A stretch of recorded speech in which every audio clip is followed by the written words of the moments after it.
What's up, guys? What a great week of football we had this past week. In Minnesota, the Vikings were able to pull off an overtime win against the Jaguars. In Green Bay, the 49ers beat the Packers in what could possibly be a preview of the NFC Championship. However, the biggest story last week was in New Orleans.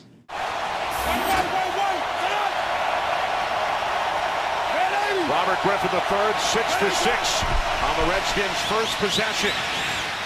He fires downfield. He's now 7 for 7 as Garcon breaks free. Pierre Garcon will not be caught. 88 yards to number 88 for the first touchdown of RG3's NFL career. With that, let's get into this week's predictions. Our first matchup, Hospital Bed Dreams, Kendall Wagner against Pawtucket Southpaws, David Edwards. For Kendall, I'm going to take Marshawn Giving My Skittles Lynch against the Dallas Cowboys. Ever since high school, Marshawn Lynch's mom always gave him a pack of Skittles that he eats during the game after touchdowns. Well, there you go. Skittles time. You're never too old for Skittles. Look for the Beast to get himself some Skittles this week. For Dave, I'm going to take Alfred Morris against the St. Louis Rams. You never know what you're getting with the Redskins running back, but Kevin Smith, of all people, put up 22 points on the Rams defense last week. Morris should be a good bet for good points this week. For the matchup, David already finds himself in the hole after Aaron Rodgers put up only 12 points Thursday night, against the Bears. I don't see big points here for either team, but I see Kendall pulling this one out after a heartbreaking loss last week to this guy. Our next matchup, Team Big Rod, Zach Roddy against Team The Scrooge Bruder, Evan Bruder. For Roddy, I'm going to take Peyton Manning against the Atlanta Falcons.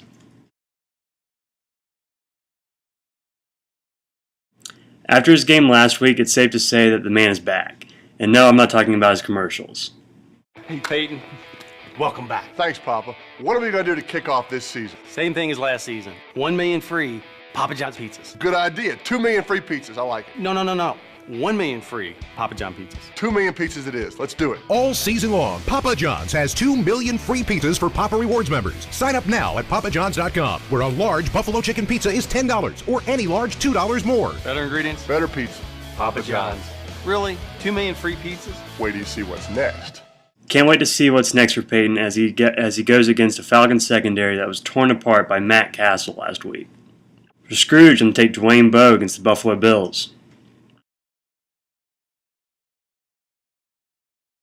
The Jets, led by superstar quarterback Mark Sanchez, put up 48 points last week versus the Bills. I think it's safe to say that if the Jets can put up those type of points against the Bills, the Chiefs can do this too. Big points for Bowe this week. For the matchup, Roddy had good points from Cedric Benson and his cornerback on Thursday night. After looking at some of Evan's matchups this week, I have to take Roddy. The matchups just aren't very good for Evan. Next matchup, the Guru, Will Robinson against rebuilding year, Lawson McDonald. For the Guru, I'm going to take Stephen Ridley against the Arizona Cardinals. Ridley had a great week 1 versus the Titans. This week, him and the Pats are going up against an even worse Cardinals team. Expect Ridley to be involved, especially after the Pats get up big early. For rebuilding year, I'm going to take Steve Smith against the New Orleans Saints. The Redskins receivers and RG3 put on a show against the Saints last week. This game will also be an offensive battle, so look for Steve Smith to have a nice week for the Panthers and Lawson. Unfortunately for Will, Matt Forte left the game early Thursday, possibly robbing Will of some fantasy points. You'd think this would hurt Will, but Lawson's running backs would be lucky to put up their projected points in a Pop Warner game. So, I'm taking the Guru. Next matchup, the legend, Ronnie James against everything real big, Andrew Johnson. For Rodney, I'm going to take Tom Brady against the Arizona Cardinals. He could honestly play this game in those Uggs and still put up amazing numbers. This will be a huge game for Brady. For Andrew, I'm going to take Rob Gronkowski against the Arizona Cardinals. Who's that man, Gronkowski? If the end zone was a home, he'd have a house key.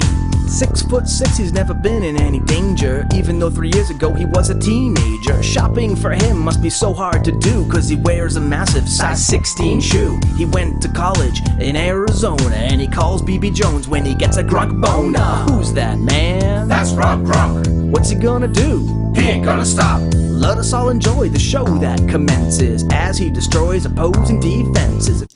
I possibly could have picked RG3, the law firm, or even Spiller here, but I know we all wanted to see that video again. So, who's that man? That's Rob Gronk. For the matchup, this will be one of the closer matchups of the week. Rodney got 4 points from Randall Cobb on Thursday night, which is decent but not great for number 2 wide receiver. I really like Andrew's guys this week though too, so I'm taking everything real big. Next matchup, freaking huge gnome, yours truly. Against south of the border, Michael Melvin.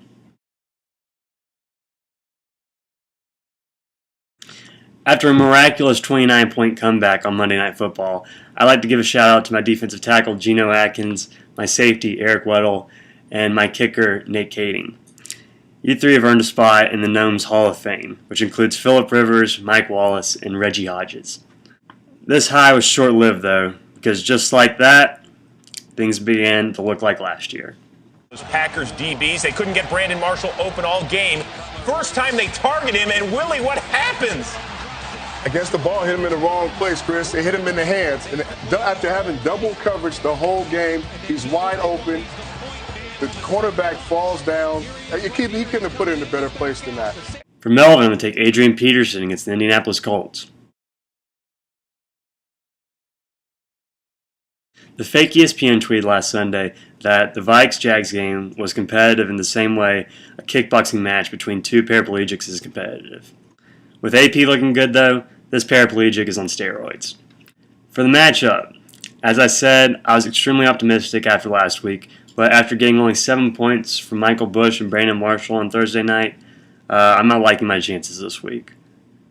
Then again, I'm playing Melvin. I'm just kidding. I'm going to take the border hopper here. Game of the week, grilled breeze sandwich, Trey Combest. Against Team Lil Ging, Brad Gingrich. For Trey, I'm going to take none other than Drew Brees against the Carolina Panthers. Although the Saints lost last week, Breezy still looked like Breezy. I said that this will be a high-scoring football game, so expect big points for Breeze this week. For Brad, I'm going to take Jamal Charles against the Buffalo Bills. Jamal has had awesome numbers in his 4 games against Buffalo, 551 yards and 3 touchdowns. I see Jamal running all over them again this week. For the matchup, both teams are ending this week with 1-0 records after having high-scoring weeks last week. I see both teams having pretty good weeks this week too. However, I think that Trey has an advantage at quarterback, and that'll be the difference here. I'll have a grilled breeze sandwich. Well, guys, that's it for this week. Remember to check your rosters tomorrow. Make sure everybody's set. Hope we have another good week of football. Remember, like always, talk a lot of crap. And I guess that's about it. All right, see you guys next week. The grass is always greener, walk a mile in my shoes. What's a $1 finish to $1 million move? Want more than just a cliche to get me through the day, but I get mad at myself cause I can't find the words to say. The grass is always greener, walk a mile in my shoes. What's a $1 finish to $1 million move? Want more than just a cliche to get me through the day, but I get mad at myself cause I can't find the words to say. Most often notice for the